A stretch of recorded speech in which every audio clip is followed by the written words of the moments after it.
Now let's move on to the panel discussion. Let's welcome the guest of this panel. They are why we are here. Their expertise will bring us deep insights. First of all, let's invite Ms. Cassie, the director of Meta Area Hong Kong region. Now let's welcome Mr. Zhang Hongyu, Mr. Pan Shaohua, Mr. Yu Peiheng, Ms. Wang Yufei.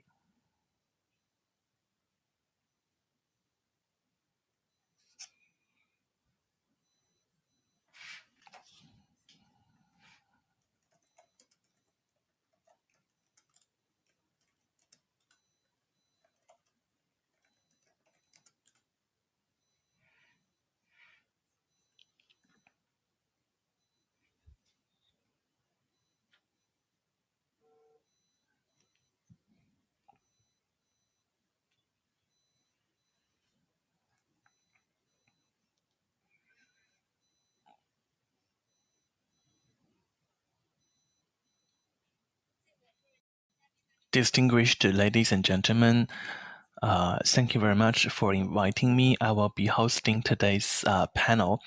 First of all, something about myself. I'm from Meta Era. It's a media platform. My name is Cassie. I am in charge of the Hong Kong region, and we will be discussing the safety and monitoring of a Web3 era in Hong Kong. We will be discussing Hong Kong's potential in the future Web3 world, the issues to the concern of regulators, and how should we build a trustworthy and secure Web3 internet and regulations. And we'd like to invite our panelists to bring deep insights to today's panel discussion. We have Mr. Pan Shaohua, the anti-money laundering and Safety Research Center, Mr. Zhang Hongyu from Metalpha, Ms. Wang Yufei from Minkang International License and Compliance. We also have Mr. Yu Peiheng from LNY Law Legal Affairs. Welcome everybody for coming to today's event. And please introduce yourself to the audience. And maybe we can start from Mr. Pan, about 30 seconds. Thank you, everybody. Starting from 2012, I start working with Bitcoin, and I just gave you a presentation.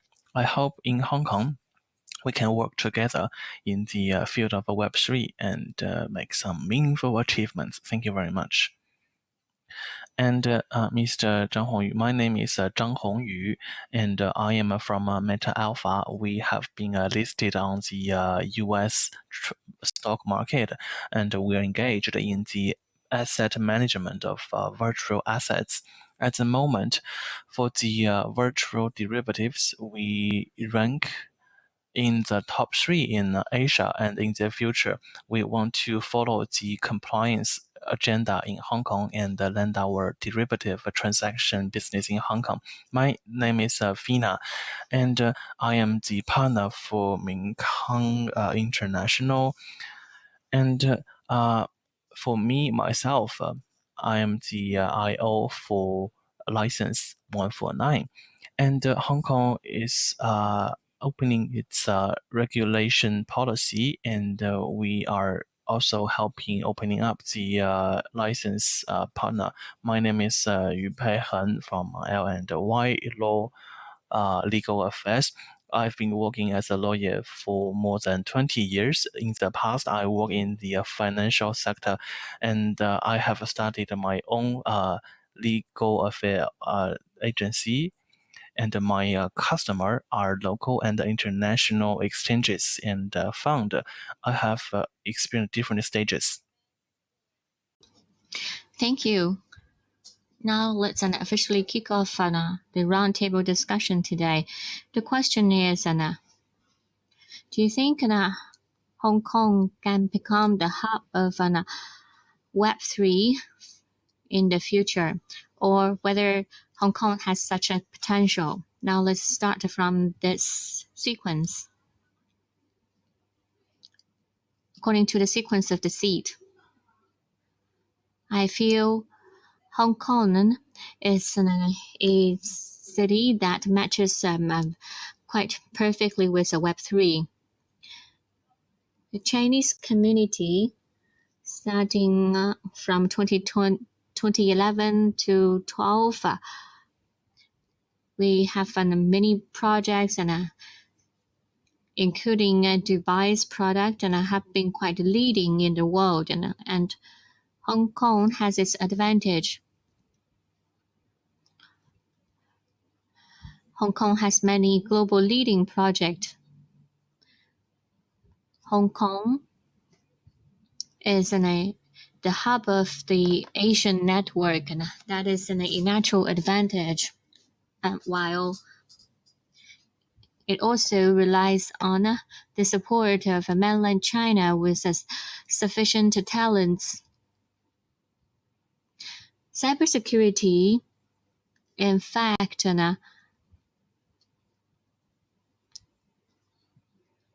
China's cybersecurity experts and have already proved their technology capabilities. So in the future, we hope there can be an opportunity for Hong Kong that we can start a Web3 business and quickly. And we also hope we are capable that we can break the car. So regardless of China or other places, and government may not dare to develop a certain sector is because there's unknown risks. There are some fraud and hackers and or money laundering as well as other risks. We believe regulators and we can put more efforts to address it. Now let's welcome Zhang Hongyu to share with us. Well, my view is like this. Hong Kong is a financial center of Asia, and I believe it has the infrastructures to make itself into the hub of Web3. So there are advantages and disadvantages. And first, advantages, and you'll see that Web3 integrates very quickly with traditional finance. A lot of the traditional excellent talents and can move to the new industry, new sector. Hong Kong is a city that provides a good financial service. So it has the basic conditions to gather talents and provide services to change the industry. While from another perspective, from the regulators' perspective, they have a different approach. They would need to look into risk first. Comparatively speaking, Hong Kong government has been very open. A lot of policies been provided to support, but so far we can only trade on sport. So that is the biggest problem.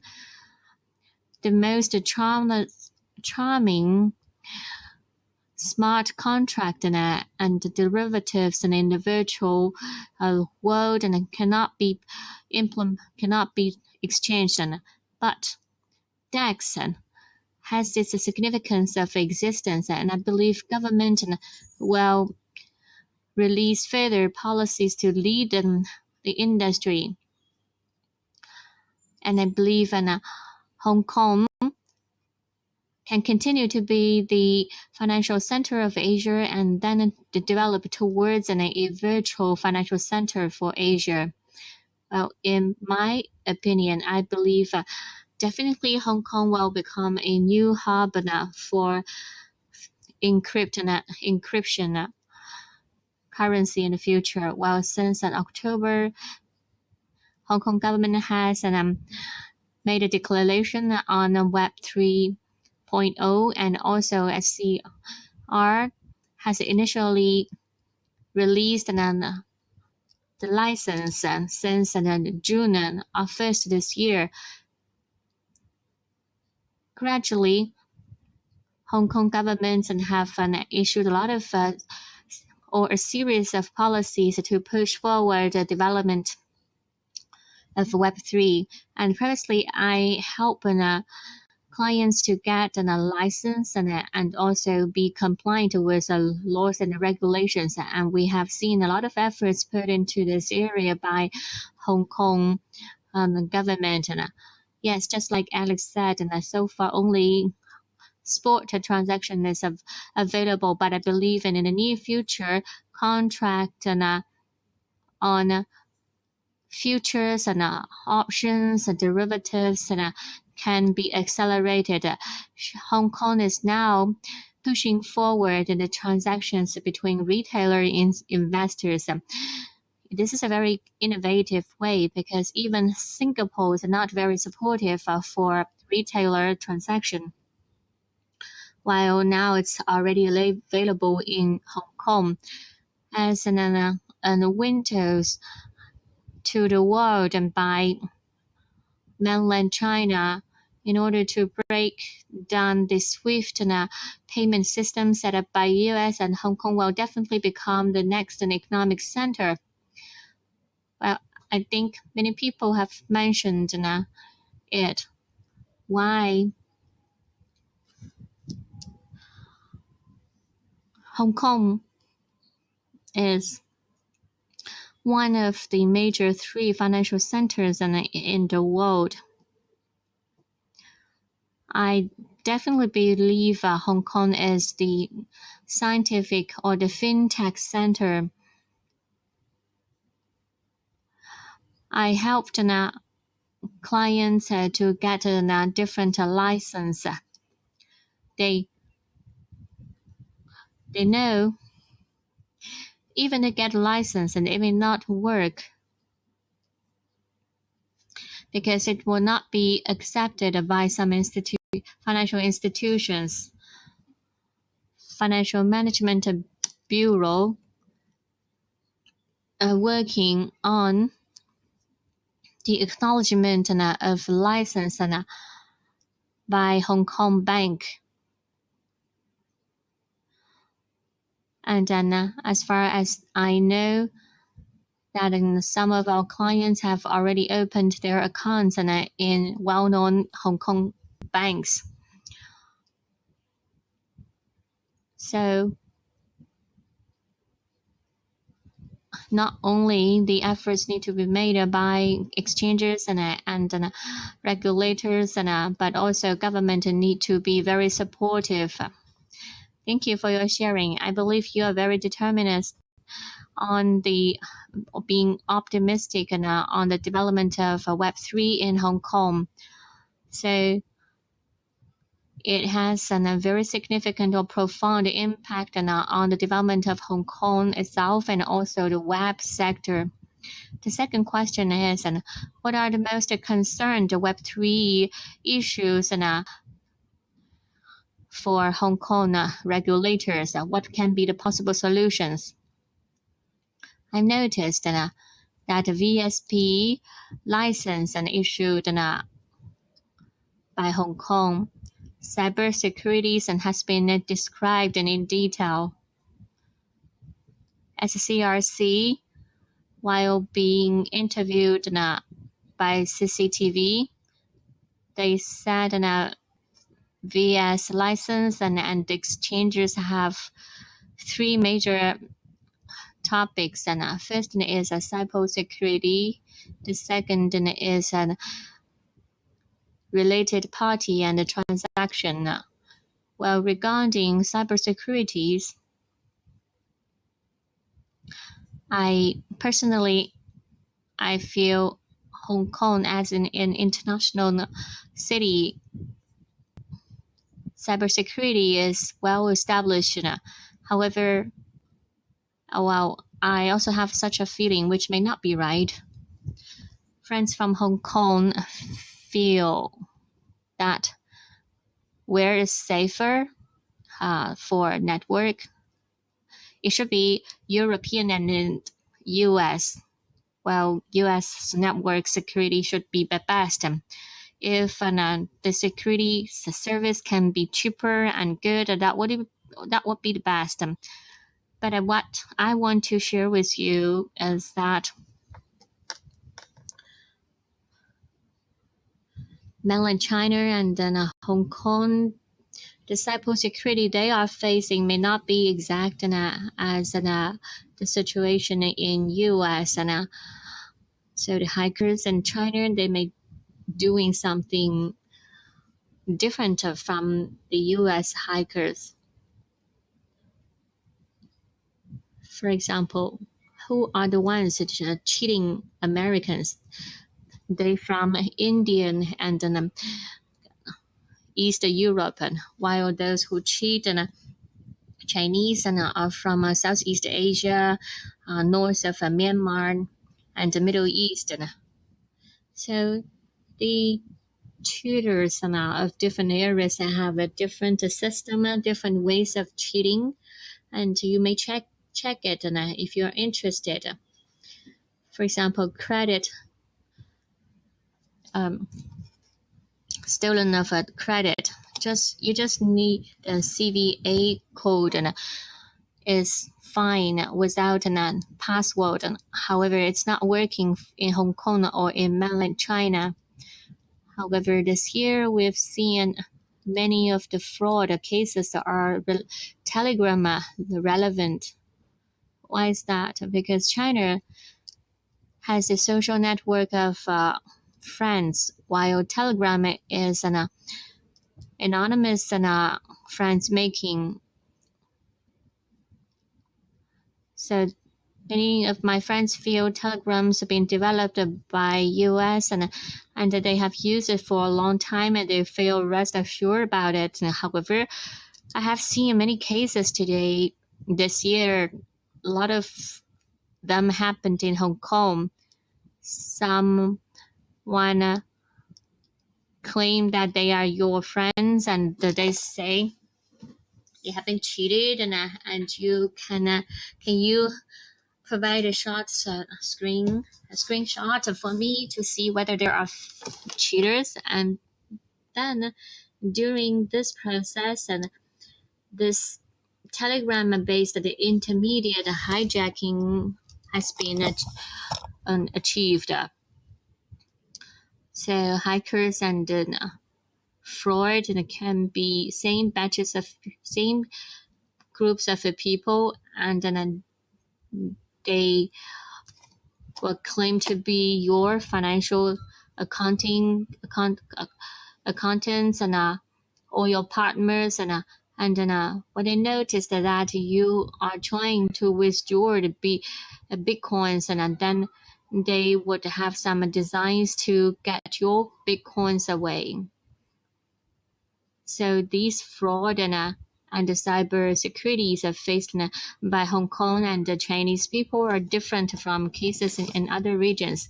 So I think Hong Kong's government and leaders are forward-looking. Web3 cybersecurity is the first crucial issues to be addressed. Cybersecurity is a dynamic confrontation process. It's not that you buy the firework or those virus software that your transaction is safe.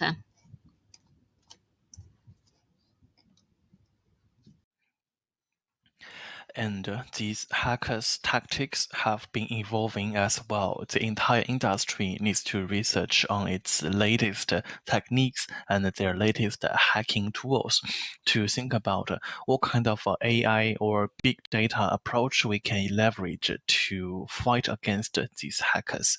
And in this process, we learn and evolve.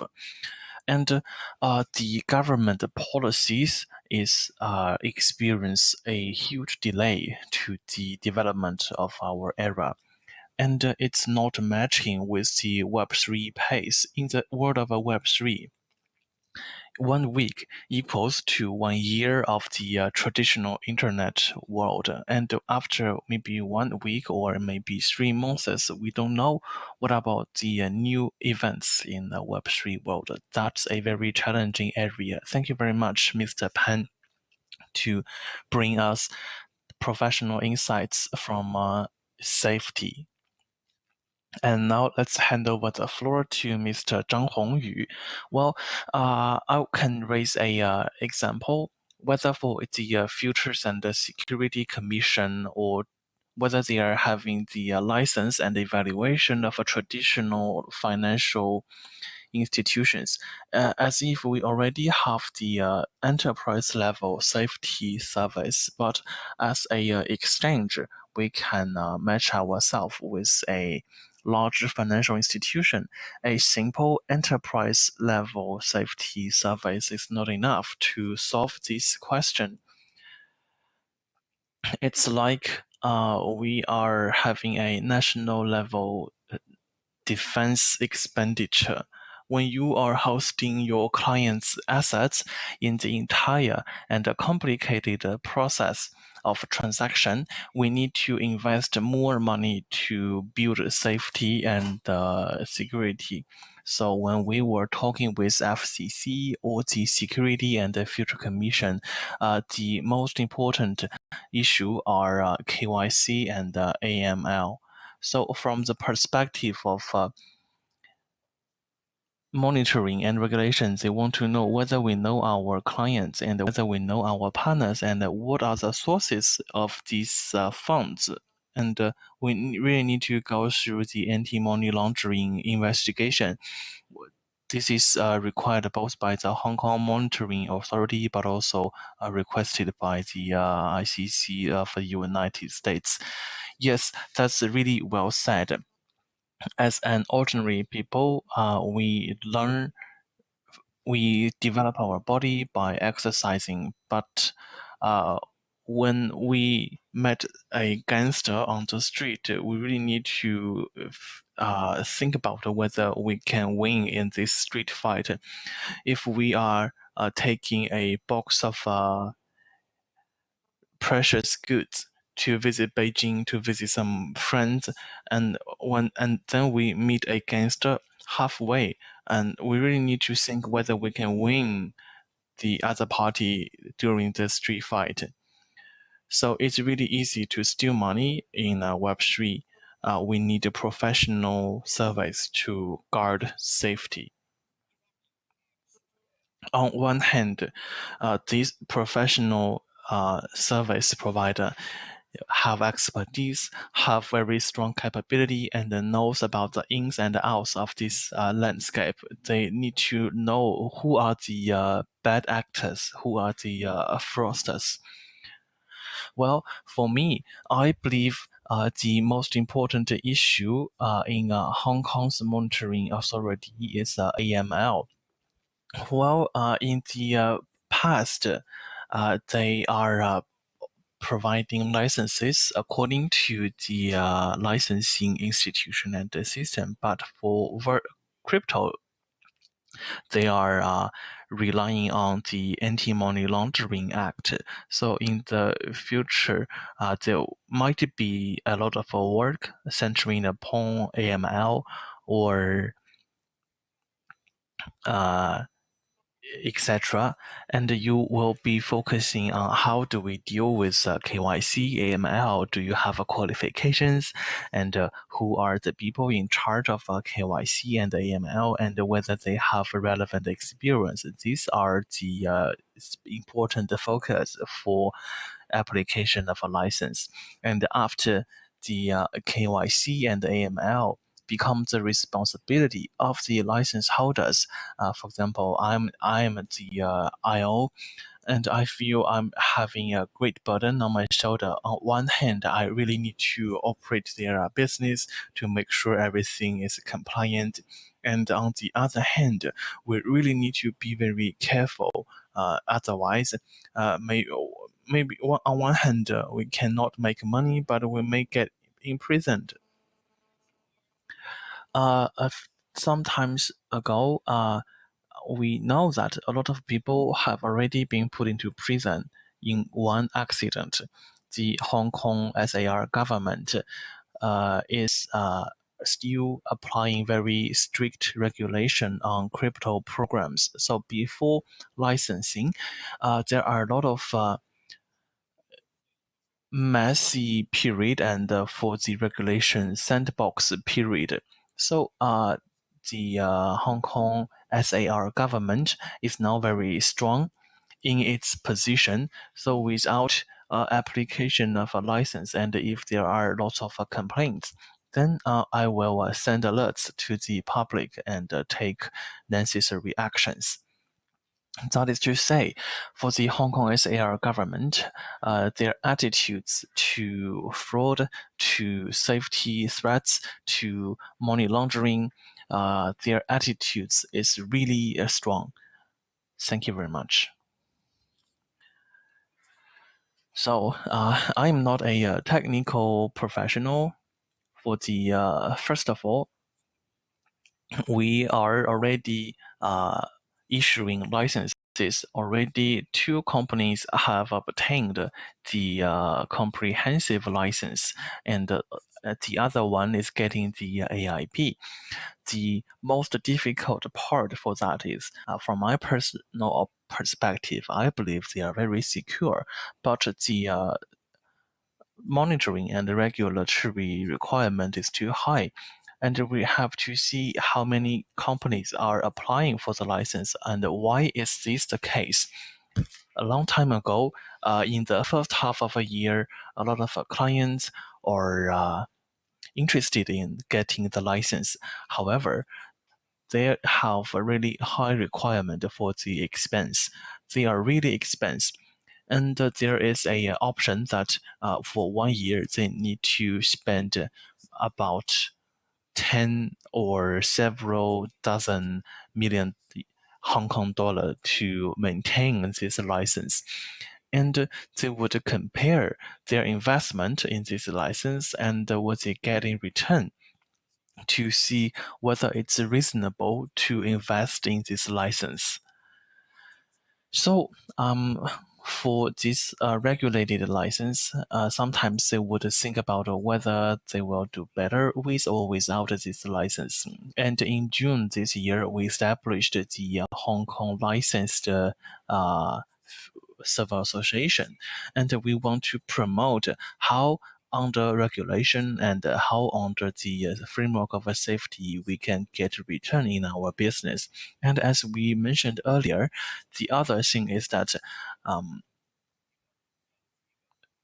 we are also raising the platform.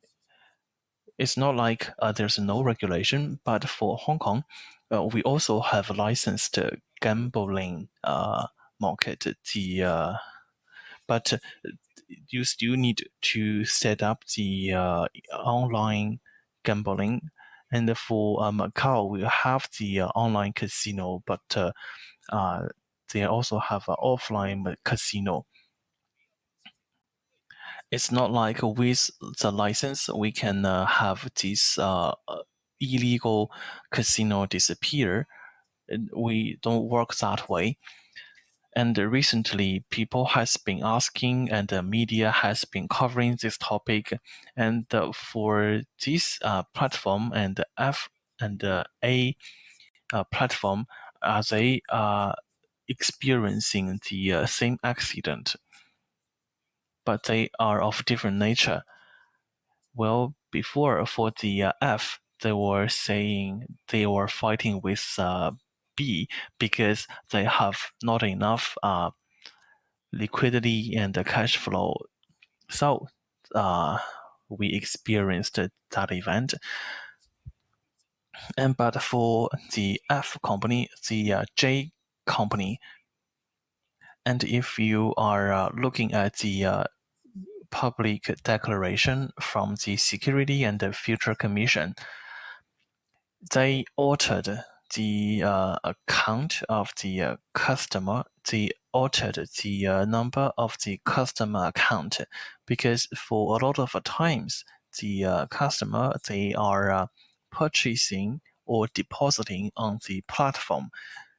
So without a license, whether for the B company, and if you are putting your deposit in your platform, these coins are no longer belong to you. They belong to the platform.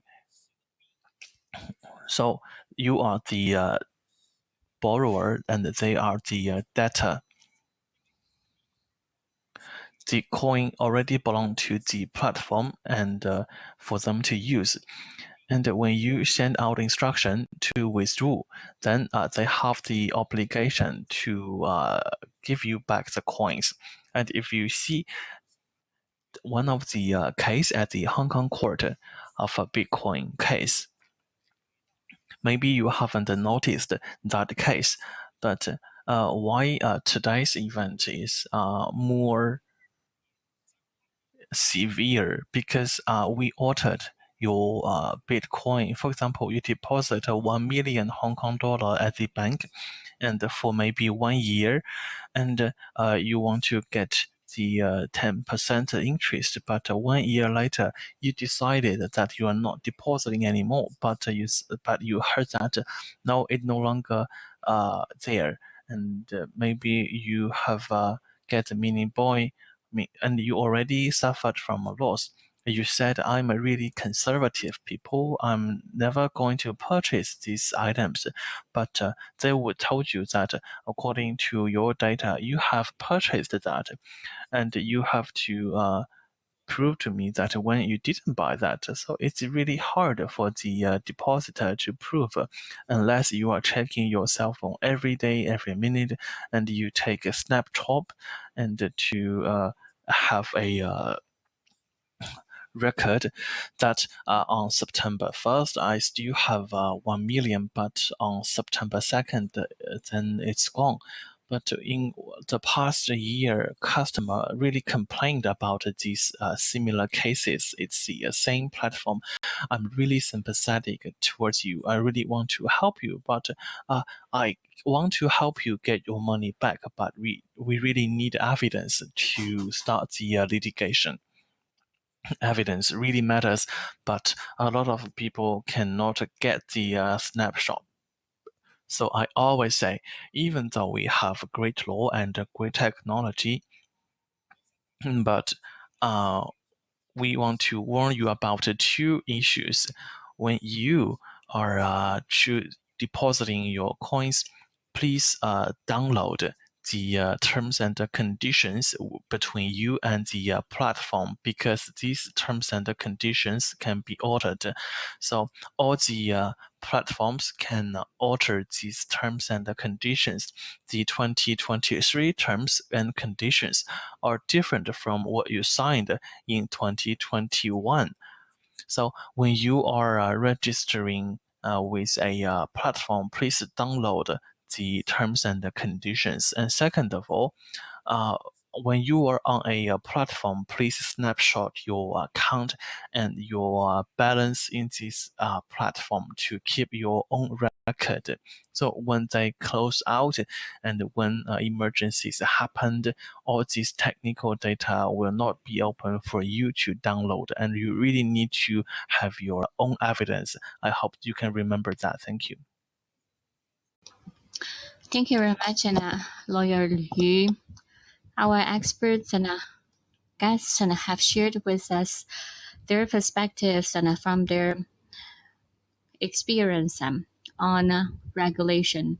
So next question, what are the bottlenecks and on regulations and for Web3? So this is going to help us and the possible challenges we may face and among regulations and under the era of Web3. So Mr. Zhang, please. What is the question? What are the bottlenecks and for monitoring Web3? We have observed two problems. And first, previously clients would transfer money from banks while we were previously managing assets. So there's no another layer of AML needed. However, if clients would send currency or tokens to us, and we need guidance by government or relevant regulators. Secondly, I'm support of DEX, but I understand that under these nowadays framework, DEX would be difficult to be supervised or inspected, and they claim themselves to be a SaaS provider, but there's still update needed for their codes and data. So I think we need a QRC or bio-identifications are needed, and so how we can have a QRC for decentralized finance is a bottleneck for regulations to reach another level.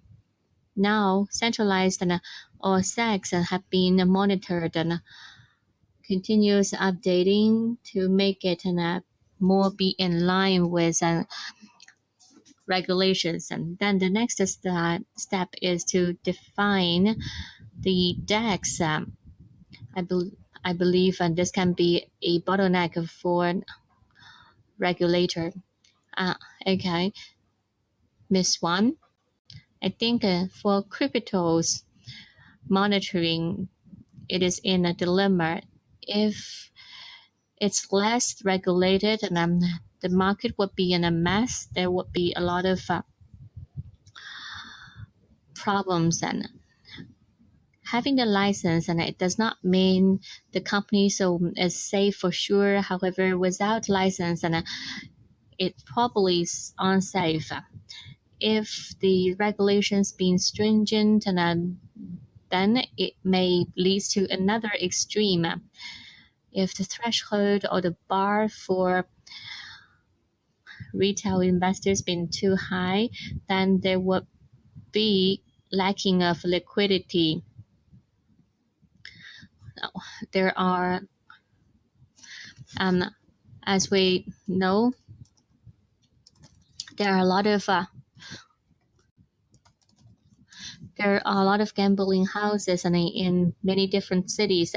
If it is very strictly regulated, and then players wouldn't want to come, and the liquidity and the activity of the market may not be good. However, Hong Kong government wants to attract the talents and capital into the market. So that is a dilemma for crypto monitoring by Hong Kong government. And so actually from the legal perspective, I think for West developments, so if problems occur, how can we catch the person? It's like China and Taiwan, when if there's someone, if there's a murderer killed person in mainland China and ran away to Taiwan, how can we catch the murderer? And also Hong Kong, if we know the criminals is in Africa, how can we catch him or her? And I feel there would be a need of agreement reached among countries. Another issue is currency. Because I am a lawyer, well, due to various reasons, and the coins were lost. So first, you need to approach experts and asking technical companies to identify the coins. You can find them with those technology. And secondly, we can frozen the wallet. Some wallets can be frozen.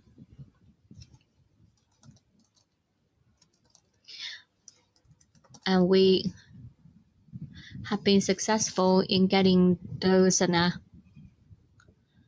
freezing order. But it's very, or the it's very high cost to get there's a freezing order. If it's in the dozens of millions or hundreds of millions, and we have been successful to get those freezing order for our clients, freezing injunction, and we need to get a mechanism. Tests are also willing to support it. Once the freezing injunctions and been issued, they would freeze the assets. Theoretically, they are also capable, and they need the technical capabilities to freeze the U, and also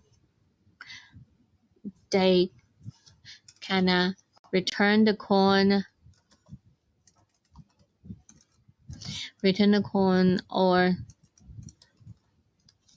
destroy the coins. So unfortunately, if you are BTC or ETH, technically you're not capable. I believe in the future such a capable can be developed. And so in terms of monitoring civilians, and I believe we can see improvement constantly. And while governments were also discussing with lawmakers, you can pay attention to it, that if we continue to develop, we'll be able to see to what status and that Hong Kong can develop if Hong Kong police are capable to catch the criminals and to get back those coins. It would be very strong support for developing Hong Kong into a coin assets center, because rescuing criminals is very important. It's just like a mini bond. Mini bond develops very well in 2018, in 2008 and 2009, because Hong Kong financial management bureaus are capable to control the situation. Now let's welcome Mr. Pan to share your insights.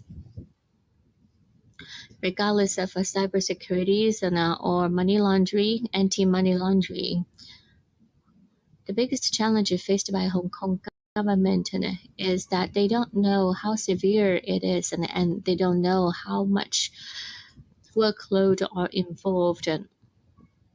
I think that is the major differences between Hong Kong government, mainland government, and the U.S. government. Because if we want to understand the risk of money laundering, well, there are many criminals and activities such as drug selling, etc.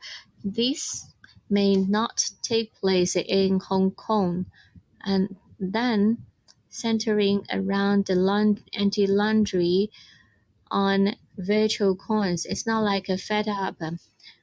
The traditional financial transaction has a whole set of standards. So in the process, regardless of anti-money laundering or cybersecurity, it's highly dependent on various of information and the capabilities of data collection. And I believe that is the disadvantage of Hong Kong government. In Hong Kong, It's not like US, which has a comprehensive ecosystem of the internet. Now, does Hong Kong has its own wallet? Apart from Hong Kong exchanges, do they have low carbon projects and for compliance? Do they have a web technical companies that provide a web API service and access to wallets as well as support for blockchains at the fundamental layer. But these kind of companies are not in a Web3 financial institute, and they are not within the range of the license, and there's no such companies. And so I indeed understand Hong Kong government concern where we can get those Web3 development facilitators, and how can we understand how big is the risk ahead, and when we developing the policies, should we be loosen or tightening more? For example, previously applicators for license of Hong Kong spend a lot of money. However, it was very stringent in issuance, and I believe should we break the car or not? Well, that would also be a concern for Web3 practitioners. Would Hong Kong government will strengthen or make the rules more strict? And we invested a lot, but we may not be able to move on. Thank you very much for your pragmatic sharing. Let's discuss the fourth question: how to develop a safe and a reliable network in Web3. This is in the focus of our concern. So now let's welcome Mr. Fan to share with us your professional insights. We have talked a lot about the problems and the issues, and it is the current situation. But Web3 has its benefits and of being decentralized. So values can be delivered based on consensus and trust them by all. In Hong Kong, indeed, it's not just to rely on some several regulators of Hong Kong to move forward. I think the security regulators and financial management bureaus and technological departments of Hong Kong. Some are responsible for promoting development, some are responsible for risk management. When the industry is not mature, we need more roles to be played by government. And I feel Web3 Cyber Alliance is an excellent platform. How can we integrate the perspective and the capabilities of different players together? For example, anti-laundries or financial technical capabilities. For example, I have a fund and there have been a lot of fraud websites and then hackers and teams. These people are not in Hong Kong, but they have done a lot of bad things to Hong Kong. And while there are cybersecurity companies in mainland, they are capable. They have such a willingness, but the social conditions and cultures are different. Therefore, in such a circumstances, the Web3 Alliance is an excellent platform to connect all. I hope we can work together and maintain the cybersecurity for Web3. And next, we will focus on the fifth question. So at the moment, Hong Kong is setting red line for Web3 and how we can operate within this legal framework. So in Hong Kong, we have a lot of challenges and complexity in terms of the law and regulation. Now let's welcome Mr. Yu to share something about the law and regulation.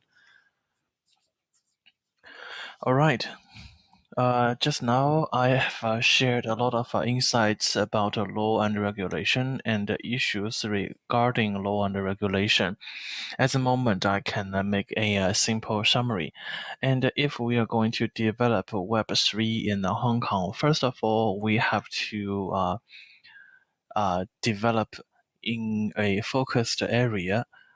So the Web3 is a very large and wide area. We can no longer not develop a full spectrum of Web3. We should have a clear focus. Although the license is called VASP, Virtual Service Provider License, but it's not like at the beginning, it's not like every service provider need to get this license. So today, the centralized exchange VATP needs to get the license to develop. Whether DEX and the ATM and the BTM is going to get license, that's what we need to think about in the future. But we are at a right moment and following the right direction. And what is anti-money laundering and what is anti-coin laundering? What we lack is the investment volume and the transaction volume. And if without this transaction volume, there couldn't be any money laundering, right? And when we were talking with the Security and the Future Commission, they know about it. They are aware of the situation, and we're also helping some overseas exchange to get a license. And sometimes we would ask, can you move your overseas exchange to Hong Kong? Sometimes they are willing to that, but they are not sure whether what they are going to do with their clients. And I need to really think about my clients.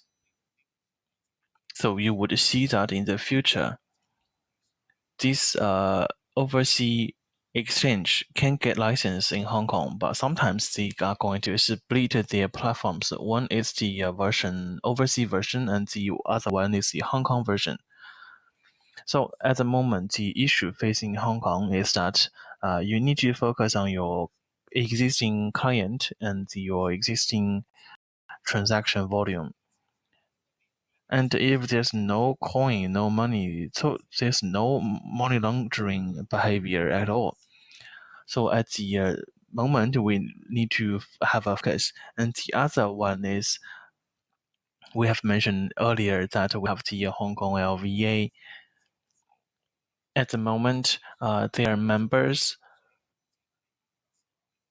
are establishing the platform, and they are doing the hash key, and the filter, and they want to really push forward by establishing this alliance. They are striving to get a compliance and to really build a alliance that's suitable for Hong Kong. But at the end, we are also opening to the other enterprises, the public and the individuals, for them to partake in this association. We are still expecting things to happen in our industry. We really need to get what the market is needed and what the market is demanding. So the government is not only listening to the association, but they are more focused on the people who partake in this industry. Thank you very much, Mr. Yu, for bringing your legal advice and sharing. And now let's enter the last question today. And the question is focusing on the number of license and the approval situation. Now let's welcome Ms. Feina to talk about the number of approved licenses. Okay, at the moment, for the license under the Security and the Future Commission, we have the first number one license. For example, Shengli Security already have the uplift, and Intel Security, they have already upgraded their VA broker. And for number four license, that's investment recommendation. And for number 1 license, that's asset management license. And if you need your AUM, if more than 10% of your AUM need to be invested into crypto, then number 9 license needs to be resubmitted to the Security and Futures Council. And for VA, now 10 licenses have already been approved, and they are 100% investing in virtual assets represented by Xinhuo. And there's another license, it's called number 7 license. So number 7 license can operate exchanges. In the traditional licensing area, its full name is called Programmable and Automatic Transaction, just like a Futu, and they can do the transaction. But after crypto, they be developed to exchange. Now, the application of license number 7 should be submitted together with number 1 license, the security broker license. Now, license number 7 have already been approved. There are 2.5 licenses already being approved. One is for hash key, and the other one is OSL, and then we have the AIP. At the regulation of Security and Future Commission, together with number 1, 4, 9, and 7, after July 1st, we have the VASP license, Virtual Asset Service Provider license. At the moment, only 2 companies have obtained AIP, that's OSL and HashKey, because they have already obtained the number 7 exchange license, and it's easier for them to get the AIP. What are the difference for the 2 licenses? They are both exchange. Number 7 is for securitized token, but for AIP, it's for those non-securitized token. And then the security council are going to have a differentiated regulation for them. And for each license, number 1 is allowed to operate some business, including broker and the STO offering. And I believe with the market dynamic and momentum, they will have a more clearer segmentation of the market.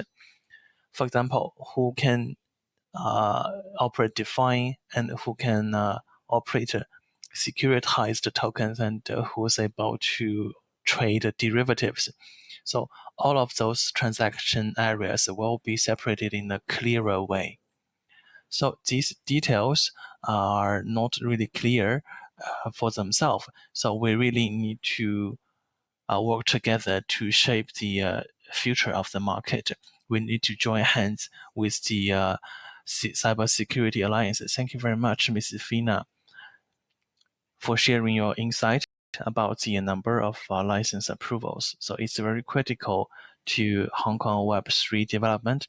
So today we talked about the future of Web3, its challenges in regulation, and we have talked about how we should establish cybersecurity law and regulations. Thank you very much for bringing thinkings in this area. At last, I hope we can dive deeper in the Web3 area. While innovating, we should also focus on regulation and the compliance requirement to make sure the sustainable development of Web3. Thank you very much for coming and sharing, and hope we can join hands and promote the development of Web3. Thank you very much.